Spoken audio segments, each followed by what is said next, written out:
Okay, thanks.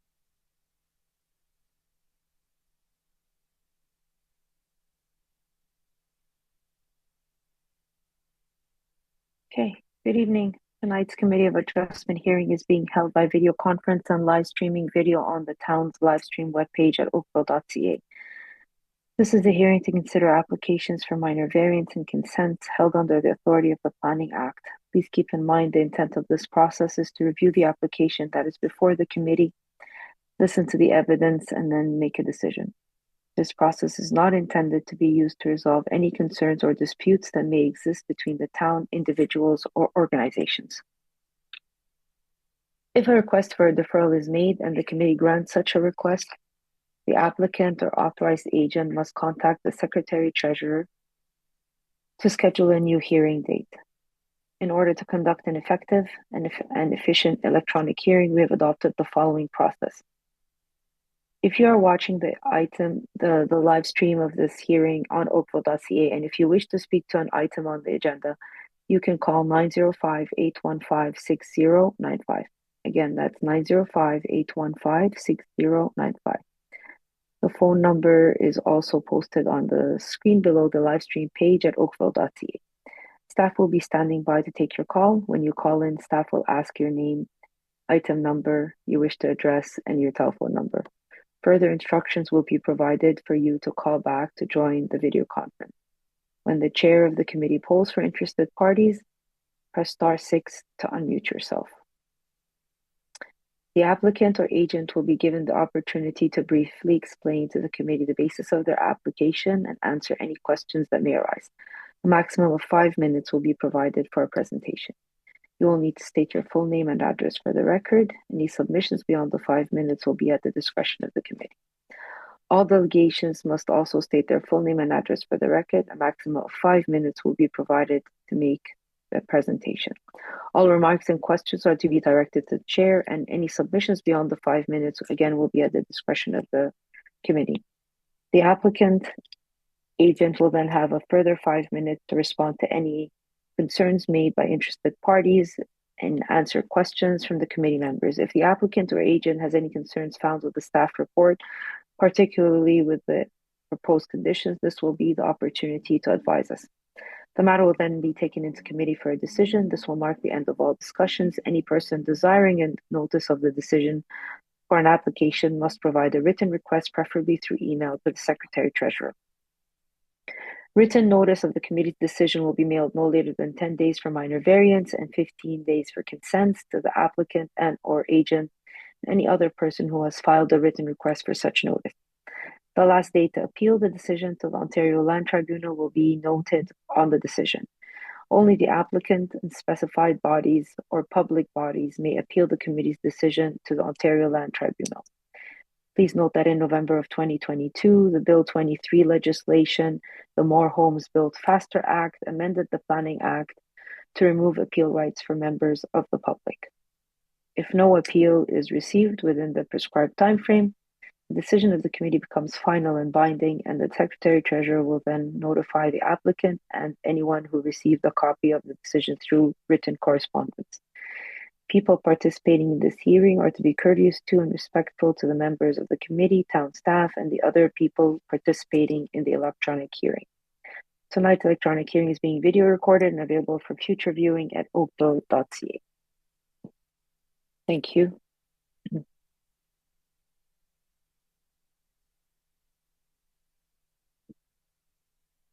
We have no regrets this evening. Any declarations of pecuniary interests? I see none. Thank you.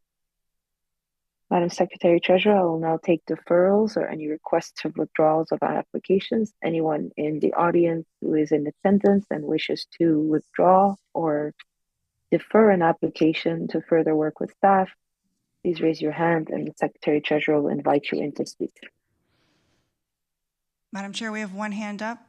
Glenn Wellings for 2450 Old Bronte Road.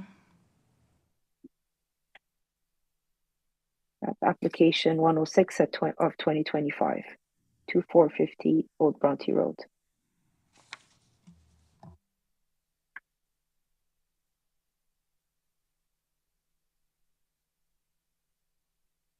Hi, good evening, Madam Chair, committee members. Good evening. Who am I speaking with? Hi, it's Glenn Wellings. I'm planning consultant for the applicant who is River Oaks Montessori Limited, which is also Rotherglen School. And I'm Okay. speaking, Madam Chair, to application number A106-2025. That's 2450 Brawny Road. And that's item 6.3 Yes, on the agenda. very well. And, and, and Madam Chair, if I can proceed, based on my discussions this afternoon with Mr. Westerhoff and my client, Mr. Mark Lanigan, who is the owner director of Rotherglen School, we will be seeking a deferral tonight of this matter before committee. On a positive note, there's a strong indication that, I am optimistic that we can resolve some differences with town staff. We just need a little more time to try and work that out. So it was a positive discussion this afternoon with Mr. Westerhoff. The intent is to have this matter brought back to committee for the September 17th meeting. And that's the goal, and potentially that may be in a modified format from the present application before committee this evening. So, Madam Chair and committee members, I'm hoping you will grant the request for deferral, and I'm happy to answer any questions of committee. Thank you. Thank you very much, Mr. Wellings. Um, Members, you've heard Mr. Wellings. All those in support of a deferral? Okay. Your application has been deferred, none opposed. Okay, thank you, Madam Chair. Thanks, committee Well, members. good luck. We'll see you then. Yeah. Okay, take care. Bye. Anyone else, Madam Secretary Treasurer? No, Madam Chair, there's no one else. Okay.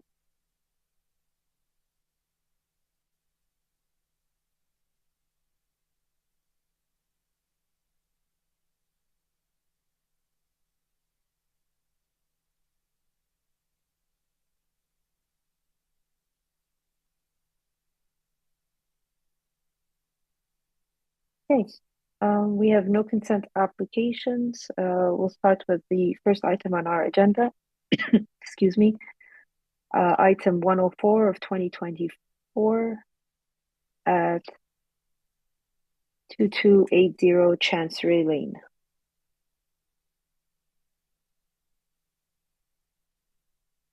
I have Peter Giordano as our agent. Good evening, Madam Chair, committee members. Peter Giordano, David Small Designs, 1405 Cornwall Road in Oakville. Can you hear me okay? Yes, go ahead, Mr. Okay, Giordano. perfect. We're the project designers, the authorized agents.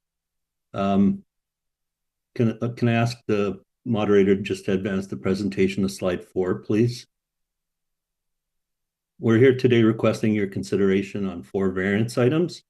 The subject property is a trapezoid-shaped lot facing the lake with a public promenade between the lake and the rear lot line. Chancery Promenade is a 6-meter wide public lane that buffers the subject property from the neighbor to the right or east. The 2 promenades assist in making the property look a lot larger than its legal limits define, and results in one of the smaller lots facing the lake on the street. So we've got 4 variance items. I'll just go through them really quickly. Variance item number 1, permitted lot coverage requires an increase of 2.7% of the lot. The house and the garage footprint accounts for 23.3% of that lot coverage, while the front and rear porch and excessive eave overhang account for the remaining 4.4%. We would contend that the porches provide a sheltered outdoor living space that enhances the indoor-outdoor connection without contributing to interior floor area, and do not contribute to a sense of increased visual massing or overdevelopment. Variance item number 2 is the maximum residential floor area. It requires an increase of 1.28% in response to the needs of the family's space program, while at the same time allows the massing to modulate, and it creates a layered form, varying the wall planes, and reduces the visual impact of the massing. Slide 5, please. Variance item number 3 is the maximum building height.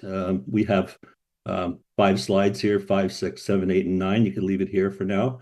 And it shows you 3D images of all 4 elevations. This variance item requires an increase of height of 0.63 meters, or approximately 2 feet. You'll notice that all the roof planes slope away from the edges towards the middle of the house. The modest height increase is largely unnoticeable due to the low-pitched slopes, one-story projections, and stepping in the facade massing. The design prioritizes large windows for natural light, views, contextual scale, and larger overhangs, all features of the natural modern design style that we've applied here. We believe that this design aligns with the diverse character and scale of the neighborhood. Slide 12, please. Oh, sorry. Yeah, you can advance to slide 12. It'll show you many examples of the home on the street that faces the lake that are currently taller with steeper roofs and gables, taller than what we're in fact proposing. Variance item number 4 is the minimum front yard setback. The front lot line is a curve or chord. The far left corner of the garage represents the closest point at 7.64 meters, while the remainder of the front of the facade steps back and forward in response to the curving front yard. We believe that the curving front lot line and the stepping forward of the neighbor's property at 2276, immediately to the right, results in an appropriate streetscape progression and articulation. Our clients approached the neighbors in advance of the hearing today and discussed the application with them. Their neighbor at 2271, which is directly across the street, signed a letter of support. It's actually slide number 13 if you want to advance to that on my presentation. They confirmed they supported with a letter. The neighbor immediately to the left or to the east confirmed that they had no objections, but were not prepared to sign a letter of support at that time. We acknowledge that the planning staff, Conservation Halton, Region of Halton have no objections to our application. We understand and accept the recommended conditions of approval. In closing, we believe our variance items to be minor and appropriate. I thank you for your time and patience. If you have any questions, I'll gladly answer them.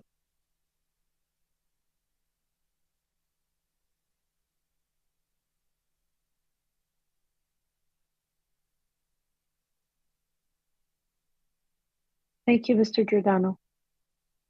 Any questions or items of clarifications at this time?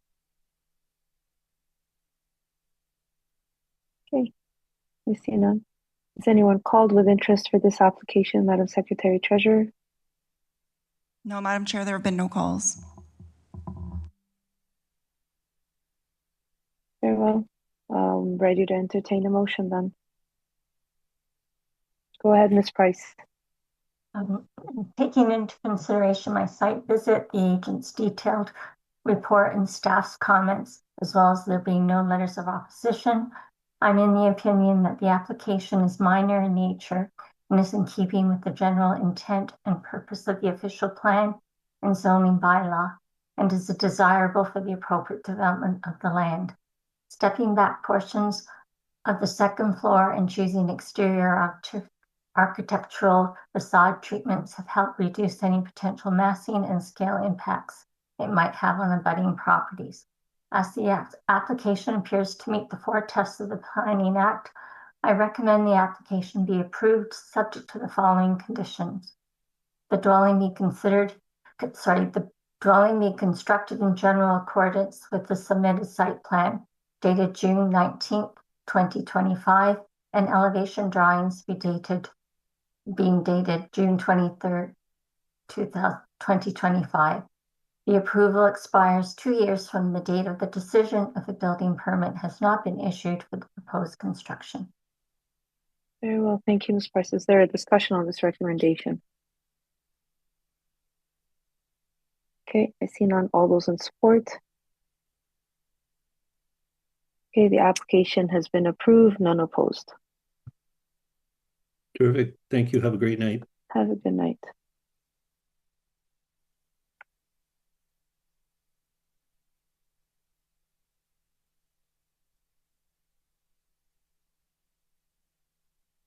Application A105 2025 at 111 Gloucester Avenue. Again, that's application 105 of 2025 at 111 Gloucester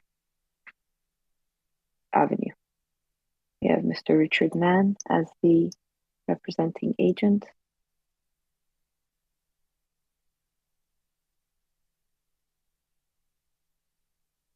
Yes, sir. Good evening, members of the committee. Madam Chair, my name is Richard Mann, and I'm the architect and agent for the owners of 111 Gloucester Avenue. My address is 153 Woodhaven Park Drive in Oakville. The application before you this evening is requesting 5 variances to the zoning bylaw. My clients have contacted their neighbors outlining our proposal and have had positive feedback with no opposition to our current knowledge. We've reviewed the staff report and its support of variances 2 to 5. I'd like to make a very brief presentation regarding variance number 1 for the driveway width. I won't go into a full presentation as I've already submitted to a design rationale and staff have supported the other variances. I'm happy to review any of the other variances should the committee or members of the public have any questions or concerns. If we can go to slide number 4, please.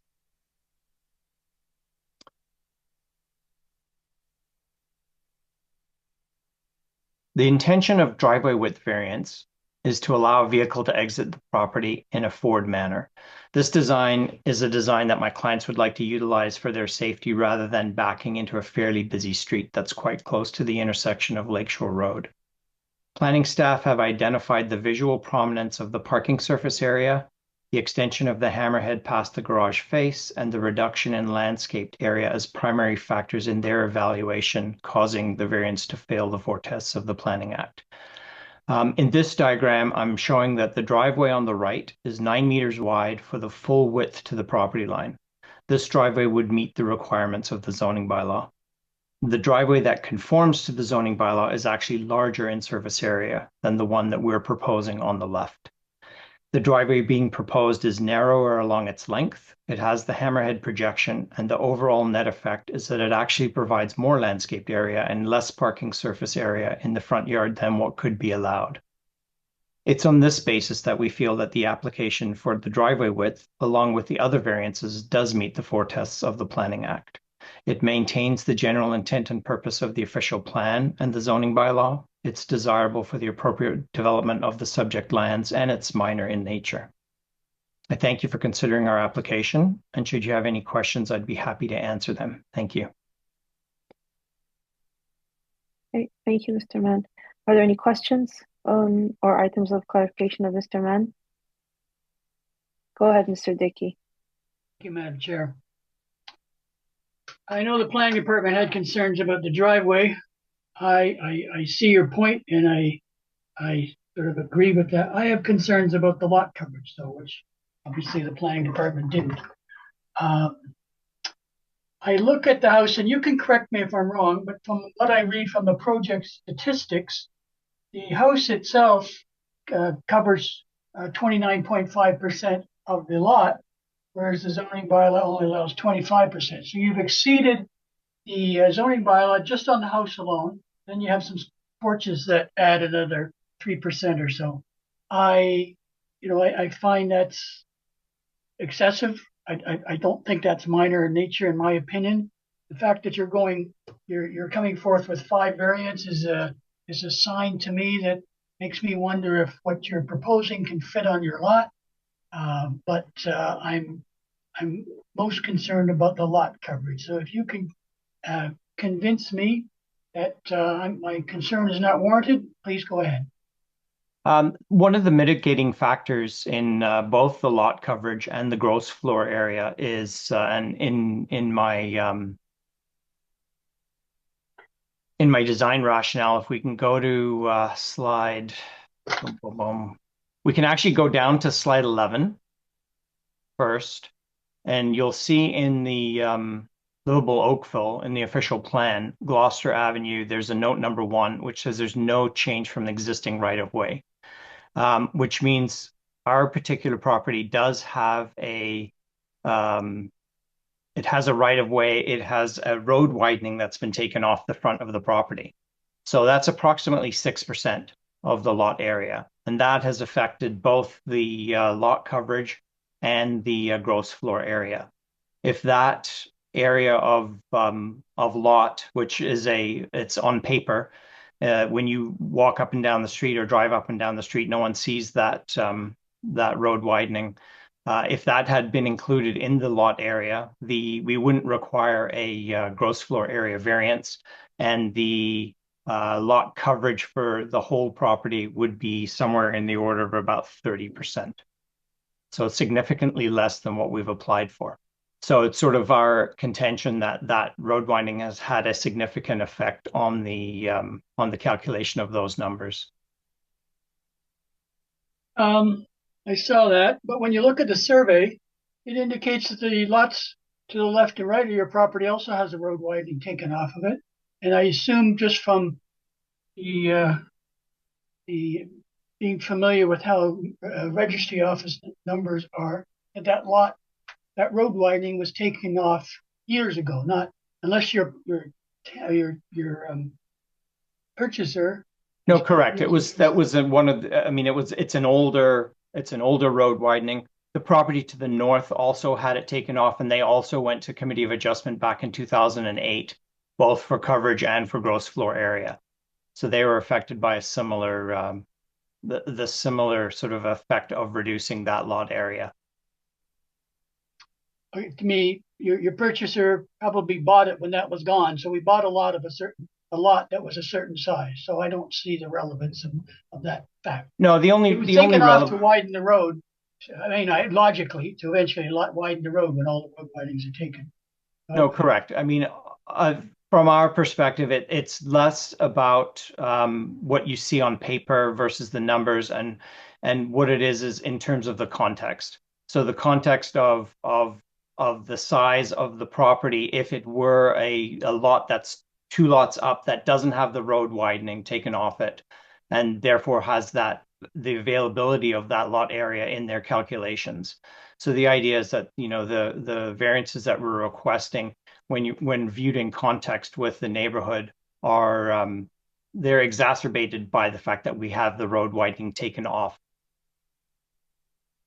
Okay, just correct me if I'm wrong. One of your sketches seemed to indicate that on the opposite side of the road, the zoning is different, and the maximum lot coverage is 19%. Correct. That's the special provision area. Yeah. Okay, thank you.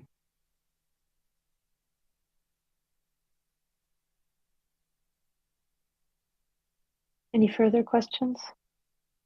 Go ahead, Mr. Tlowski. Thank you, Madam Chair. A question for staff. On the driveway, staff report basically indicates non-support because you want to minimize hardscaping. The applicant has indicated that his proposal actually has less hardscaping than had he complied with the bylaw and did a straight 9-meter driveway. What's the applicant's presentation, the staff's opinion with respect to that variance change at all? Thank you. Question through you, Chair.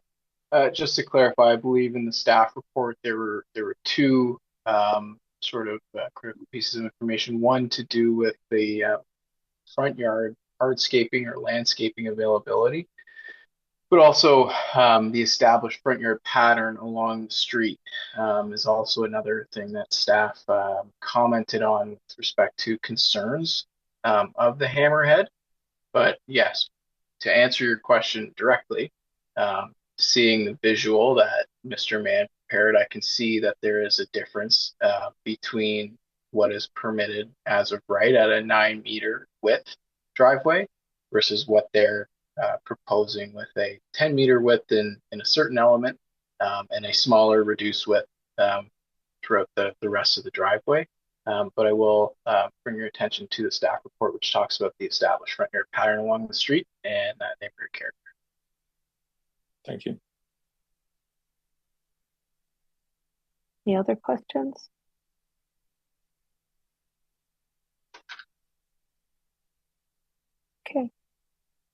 Has anyone called with interest for this application, Madam Secretary Treasurer? No, Madam Chair, there have been no calls. Very well. Who would like to move a motion?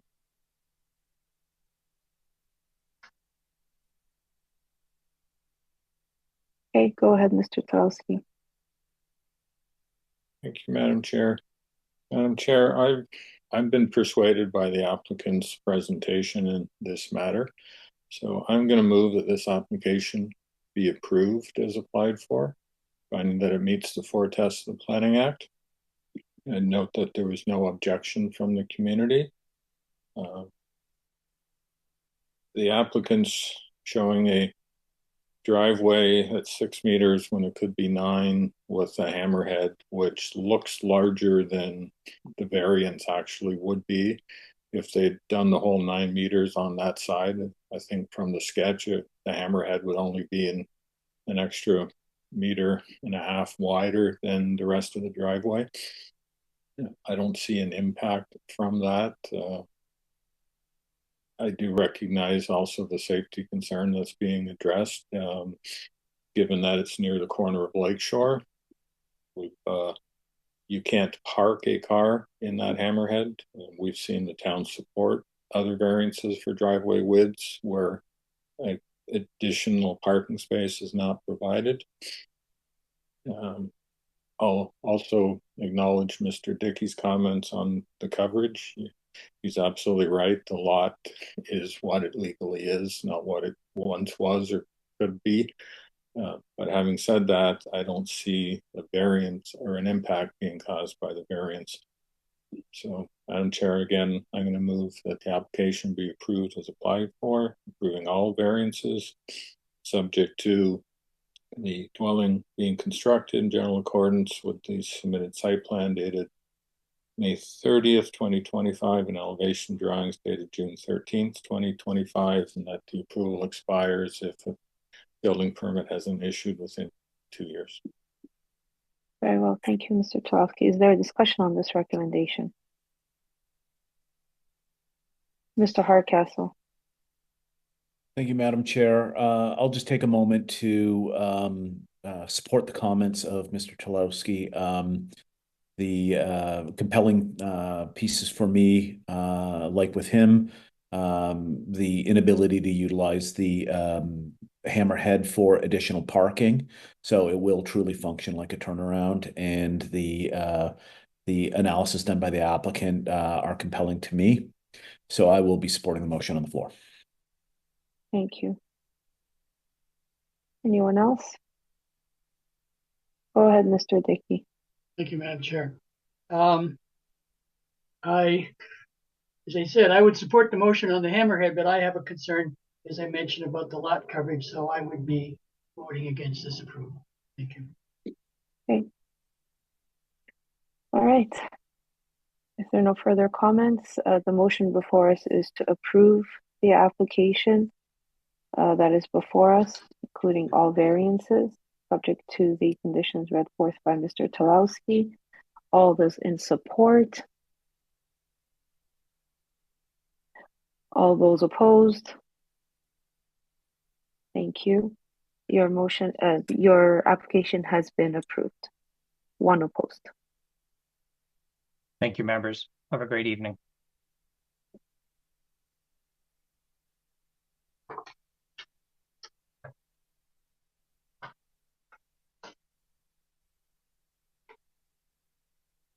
Okay. Application 107 of 2025 at 137 Dorney Road. Again, that's application 107 of 2025 at 137 Dorney Road. I've got Mr. William Hicks here as our agent.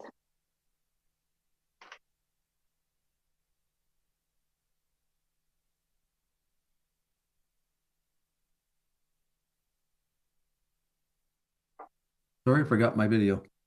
Good evening, Madam Chair and good members. Evening. You can put the submission up. This is an application that the committee heard about a month and a half or so ago. It was an application for one variance, which is related to coverage, and planning had some concerns with it at that point in time. The residents did not have any concerns and continue to not have any concerns.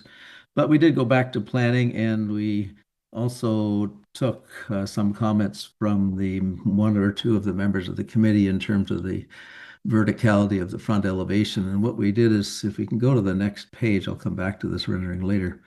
We took the site, first of all, we took the building and we rotated it so that it was parallel to the front lot line. That helped us to increase the side yard setbacks on the left side of this drawing to over 5 meters, 5.3 meters, and the other side still meets the required minimum of 4.2. The proposed house is actually less in width than the existing house. And if you go to the next slide, I believe, that shows in the lighter sort of orange color the existing house. So we've actually reduced the width of this house. But what it did by doing that is it moved the house further from the property to the left, which allowed better tree preservation along that property line. And then we went back to planning and worked with them, and we reduced the height of the house by just over a foot. We reduced an eave line height, and then we reduced the scale of the roof at the back of the house. And if you go to the next slide, actually carry on to the next one. So one of the things we also brought to the attention, which we had tried to explain to the committee, is that the house was described on the old survey as a one-story house. It's actually a two-story house that sits above the height of our property that we're proposing.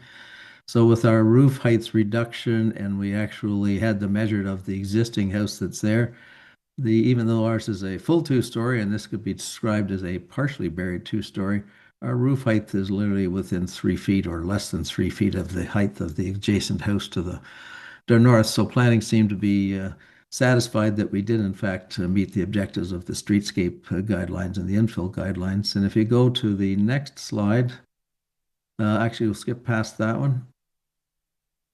And we'll skip past that one. So these are from the old presentation. And there was a two-story section back here, which was adding to the mass of the house from the side of the property. And if we go to the side elevations, what we did after, that's the front, we'll go to the next slide, sorry. So we reduced the height of this whole section of roof through here, so it's less in height than the rest of the house.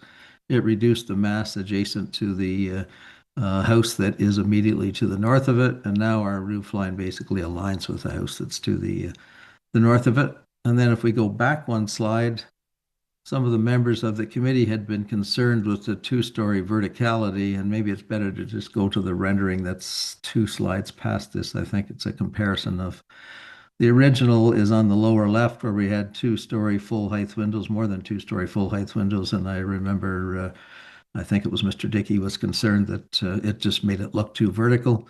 We've subdivided that and created a more traditional look to it, so it looks like a more traditional 2-story house, and planning was very satisfied with that as well, that it now complied with all of their concerns. We did speak to neighboring residents. They were hesitant to sign letters of support, but we spoke to the same people, and none of them had any objection.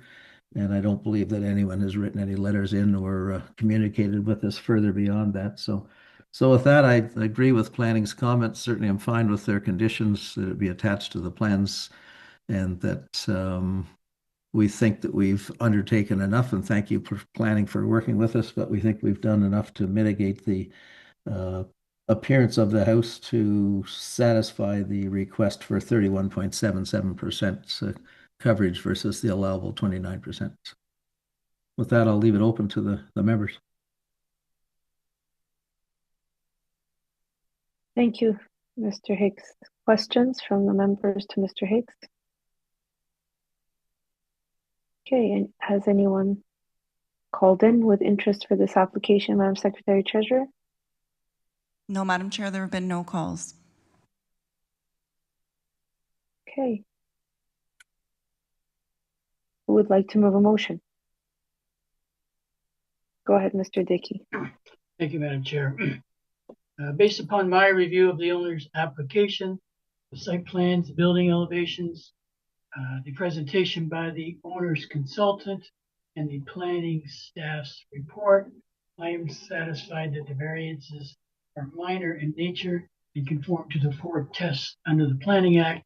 And I put forth a motion that the application as applied for be approved, subject to the conditions that the dwelling be constructed in general accordance with the submitted site plan and elevation drawings dated June 30th, 2025, and that the approval expires 2 years from the date of the decision. The building permit has not been issued for the proposed construction. Thank you, Mr. Dick. Is there a discussion on this recommendation? Okay, I see none. All those in support? Application has been approved, none opposed. Thank you, Madam Chair. Thanks, Mr. Hicks. Good night. Have a good evening. Take care. Okay. The phone number to call if you're interested in an application is 905-815-6095. Again, that's 905-815-6095. Staff will be standing by to take your call and provide you with further instructions. I have application 108, 2025 at 25 Howard Avenue. Again, that's 108 of 2025 at 25 Howard Avenue. I have requests to attend and letters of opposition from Giselle Murdoch and Shireen Sabri.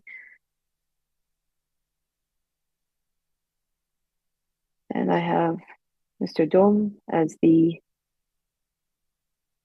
agent. Yes, Joe Dome, 133 Torresdale Avenue, agent for the owner.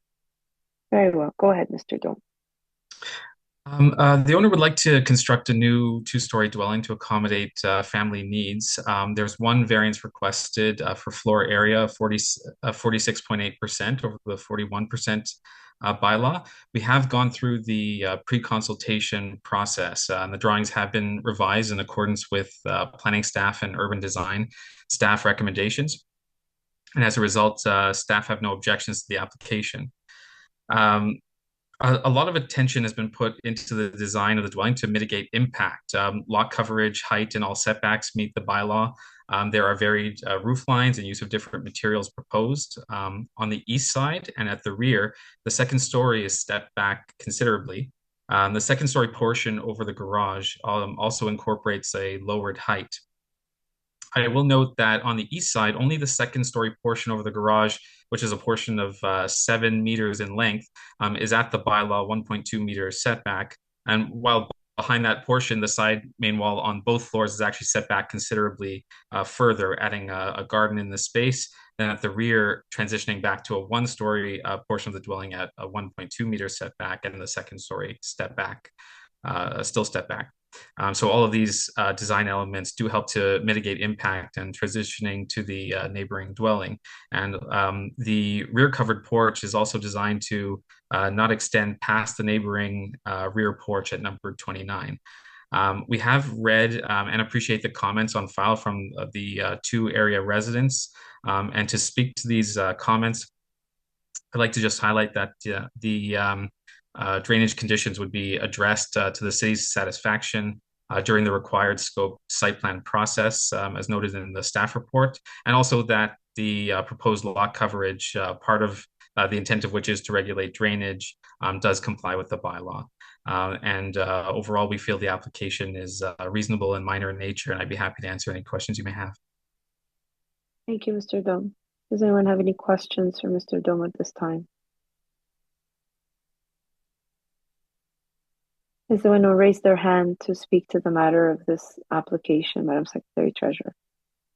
Yes, Madam Chair, we have Liam Rondo with the Oakville Lakeside Residents Association who wishes to speak. Okay.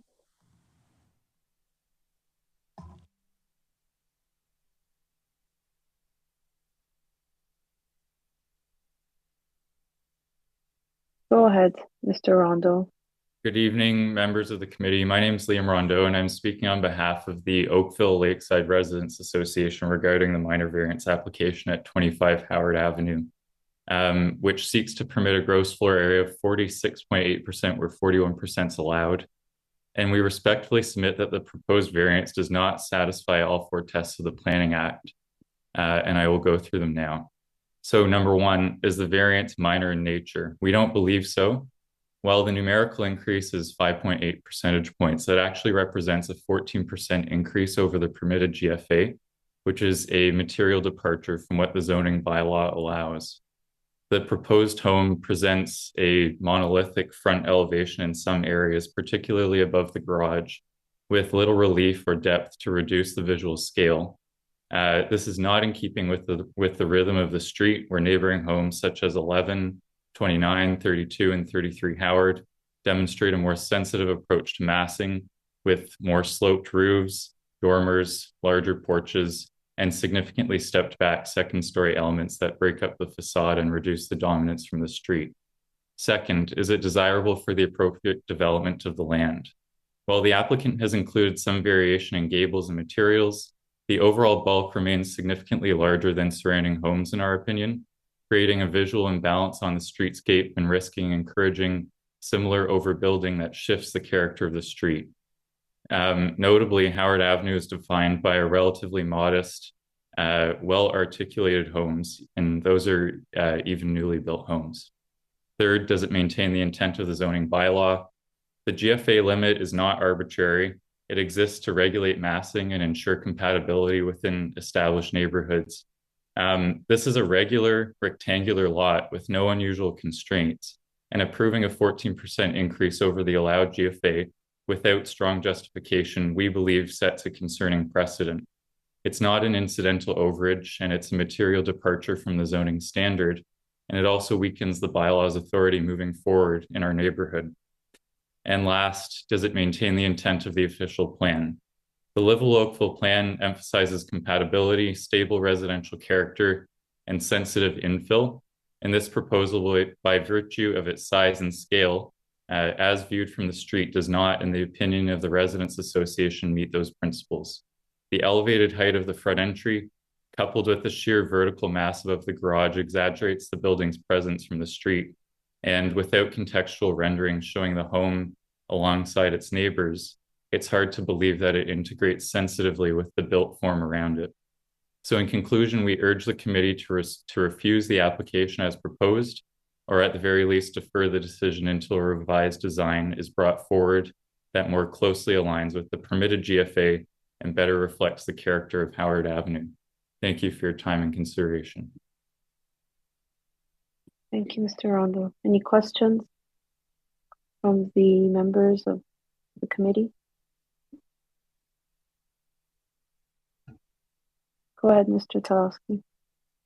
Madam Chair, you indicated this house was too large for the street, and I think you called it a monolithic vertical wall above the garage.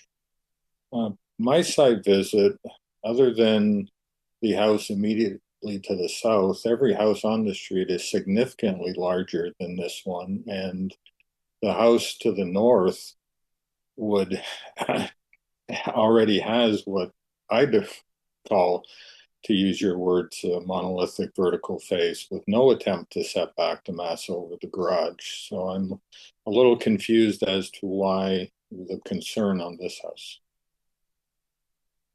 Yeah, so I think that our intention is to prevent this from happening further and in the future.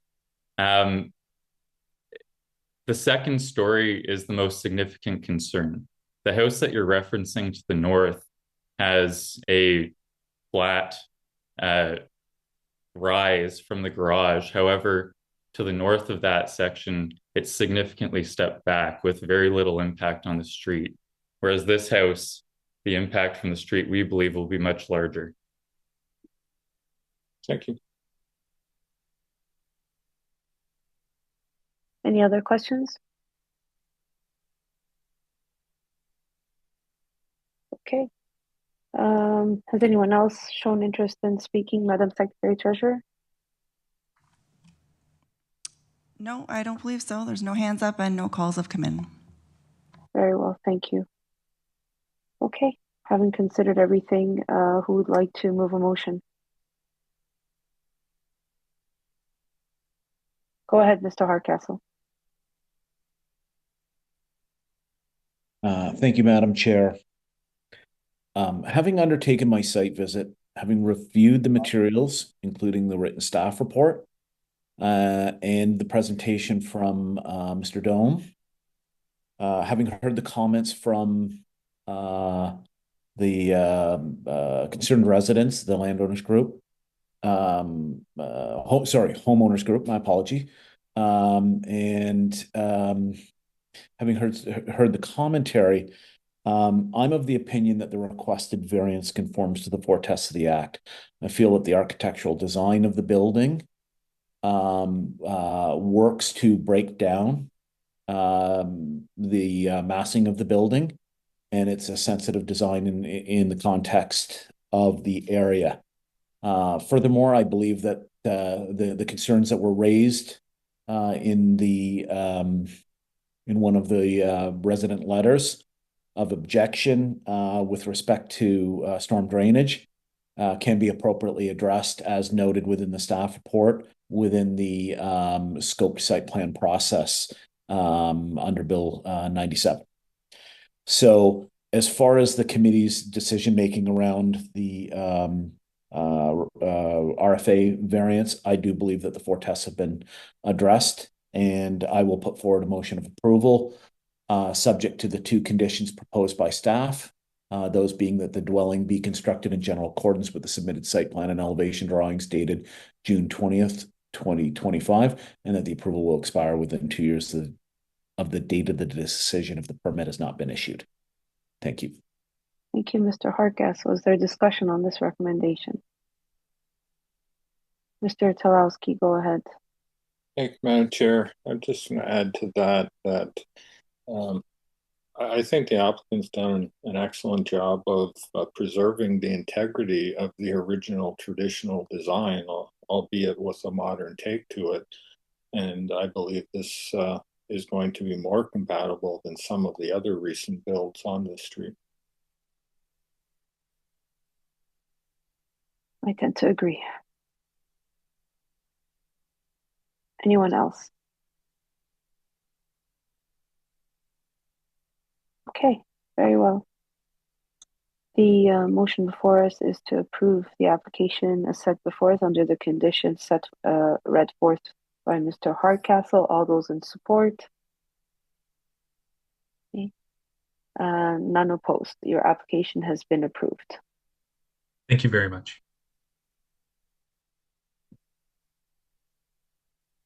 Have a good night. All right, application 110 of 2025 at 1360 White Oaks Boulevard. Again, that's application 110 of 2025 at 1360 White Oaks Boulevard. And I have Emily Elliott as the agent showing here. Good evening, Madam Chair and members of the committee.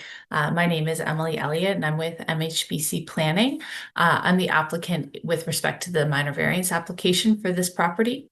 I have reviewed the staff report and I support the recommendations, including the conditions. And I just have a brief presentation this evening to provide a bit more detail with respect to the variance requested.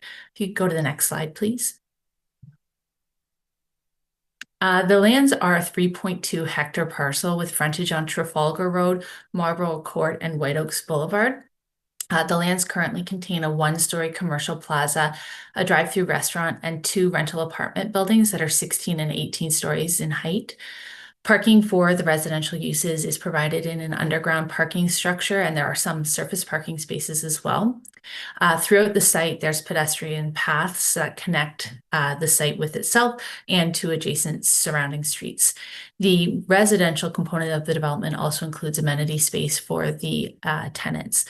There are a range of uses within and proximate to the site, including retail and commercial uses, as well as Sheridan College, which is on the opposite side of Trafalgar Road. The west portion of the site that's occupied by the commercial development is designated neighborhood commercial in the official plan, and it's zoned neighborhood commercial with a site-specific exception. The east portion that is subject to this variance and is occupied by the apartments is designated high-density residential, and it's zoned high-density residential with a site-specific condition. The site is also within the Trafalgar Road Special Policy Area, and this area permits increased density with the objective of providing transit supportive development. Next slide, please. The owner is looking to convert an existing unused space at 1360 White Oaks into 7 2 1 and 2 bedroom unit, or sorry, 2 and 3 bedroom units. This will have the effect of increasing the total number of units on the site from 266 at present to 273. The proposed units include 5 2-bedroom units and 2 3-bedroom units. The area for the units is shown on the screen. It was originally constructed as an indoor pool, but this was filled in a number of years ago and the space has been vacant. The tenants of the new units will have access to shared parking and amenity space within the site, and the development of the units in this space will not affect any existing units. It won't result in the displacement of any existing tenants, and all construction work will be internal to the building with some minor changes to the exterior related to replacing windows and doors and some landscaping work surrounding. There will be no additional floor area constructed to the building, and there'll be no change to the existing access or parking arrangements on the site. Next slide, please. To facilitate the development, we do require a minor variance, and so the minor variance requests a parking rate of 1.45 spaces per unit for units with floor area of 75 square meters or greater, whereas the zoning bylaw requires parking rate of 1.5 spaces per unit for large units greater than 75 square meters. So it's a reduction of 0.05. Currently, there is a residential parking supply of 395 spaces on the site. This is slightly deficient from the zoning bylaw requirement of 399 spaces. With the additional 7 units, a total of 408 parking spaces will be required. So the variance establishes a parking rate for the existing development and the proposed number of units. So it recognizes the existing parking deficit as well as the additional parking requirement for the new units. Next slide, please. In support of the application, a parking justification letter was prepared and submitted by Lee Consulting, and it indicated that the observed parking demand for the site was 1.05 spaces per unit, and so there was a surplus of 108 parking spaces. So parking for all the new units can be accommodated within the existing underground parking structure. The lands are also very well located with respect to a range of uses, as I mentioned at the outset, including the commercial uses on site and Sheridan College across the street. And the site has excellent access to transportation routes, including the GO bus. The image on the screen shows the site in context of the robust transit network that surrounds the lands. In fact, the site is also designated and zoned for high density residential development. So the variance will facilitate efficient infill development that utilizes unused space in an existing building, as well as unused parking spaces to accommodate additional dwelling units. Next slide, please. So in my view, the variances satisfy Section 45(1) of the Planning Act. They maintain the general intent and purpose of the official plan and zoning bylaw. It's desirable for the appropriate use of the land and is minor. And I respectfully request that the committee approve the application subject to the conditions recommended by staff. I'd be happy to answer any questions of the committee at this time.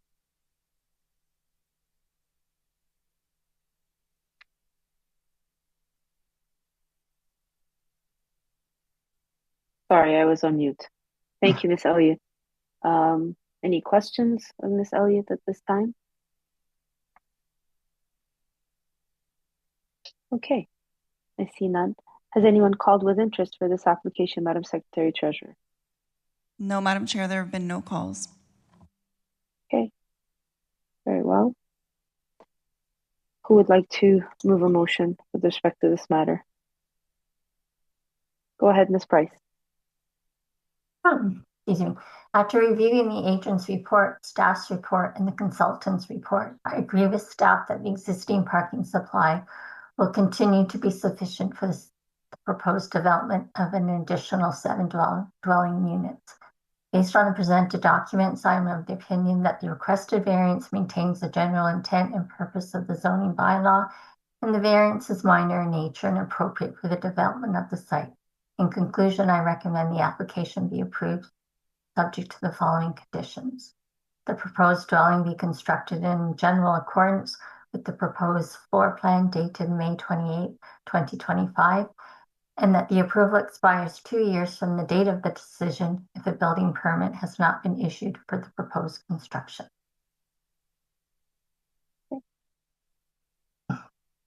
Although any discussion on this recommendation?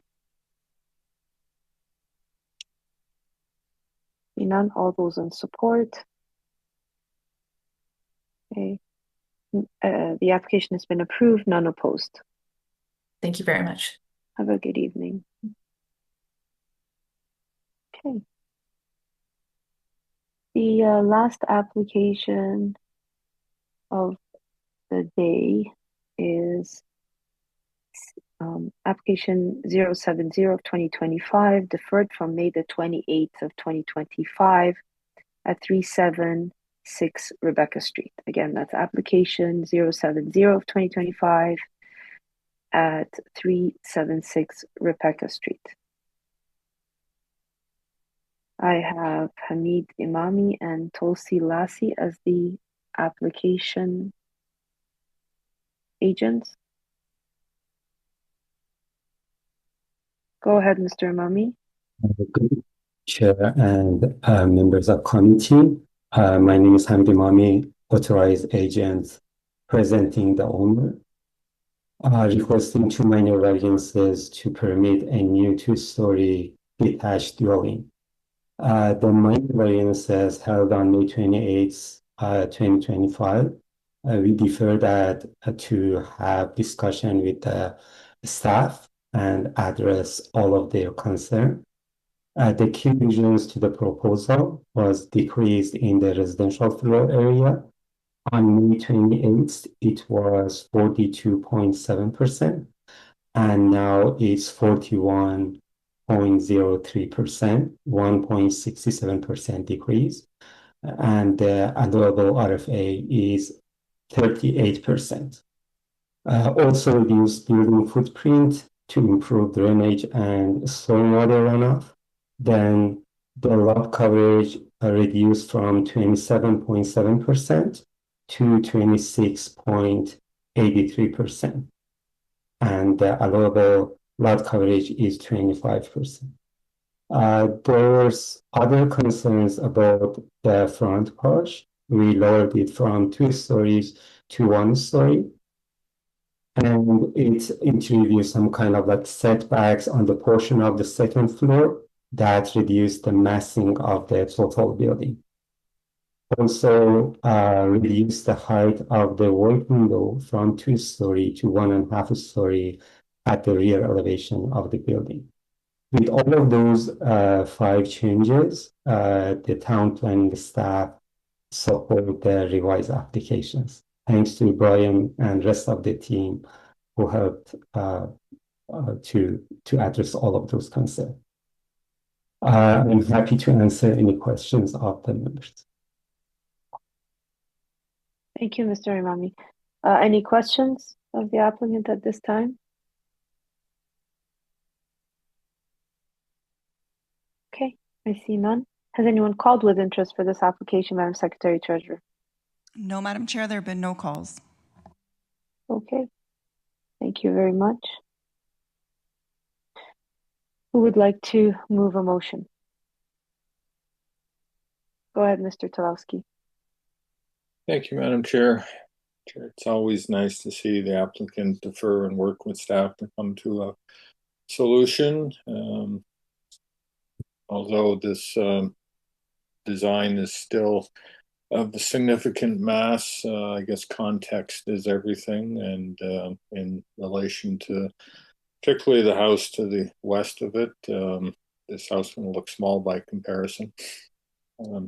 So, Madam Chair, I believe this application does meet the 4 tests of the Planning Act.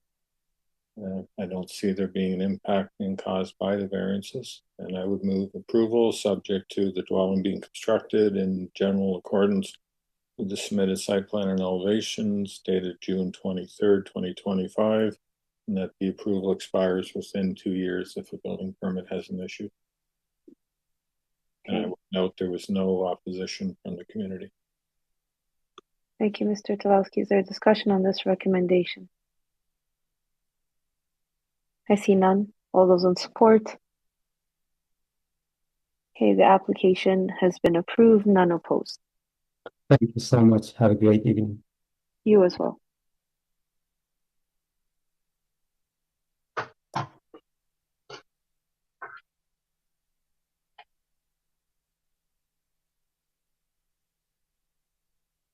Okay.